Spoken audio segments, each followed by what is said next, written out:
Well, today a shopping cart ordinance will officially go into effect in Las Cruces, allowing police officers to legally cite people for using carts outside of a business's property, and also requires businesses to have a detailed plan on how they're going to prevent carts from being stolen. That plan needs to include essential elements, some of which include a sign on a business's cart to identify them, public notices, cart retrieval efforts, and how they plan to implement ways to make sure these carts are not stolen off their property. I spoke with Las Cruces Police Chief Jeremy Story on how they prepared the community for today's ordinance to be enforced, and here's what he had to say. And then the last thing is just the education for the officers. So that's making sure they understand what the ordinance says, what people can and can't do, and then how to enforce it.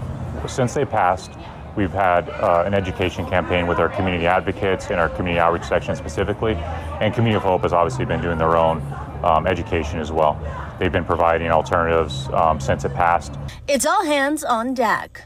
So when we heard about this initiative that LCPD was going to do about swapping cars, shopping cars for wagons, my organization, CCIA, we pitched in. We collected over $2,000. We were able to donate about 30 carts or 30 wagons for this effort, and it looks like it's going really well. The Community of Hope, the Las Cruces Police Department, city leaders, and even residents coming together to provide those alternatives over the last couple of months, switching out shopping carts for wagons and backpacks, not only to help clean up the city, but to put a stop to shopping cart theft. A woman we spoke with telling us she took hers from Walmart. They were just like out in the street. We just got in. We used it. She traded hers in for a wagon last week before this ordinance took effect today, as citations, fines, and even jail time are now at stake. I don't expect patrol officers to stop what they're doing. You know, they're very busy going call to call often, so they may not be able to stop and deal with someone when they see them with a cart.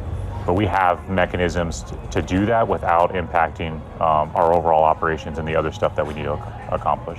It's an effort New Mexico Governor Michelle Lujan Grisham tells me should set an example for the state, as Las Cruces isn't the only area being met with a growing homeless population and a shopping cart problem.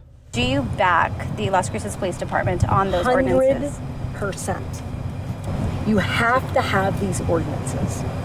I live in Santa Fe, where they don't have any of these. Santa Fe is a harsh environment right now.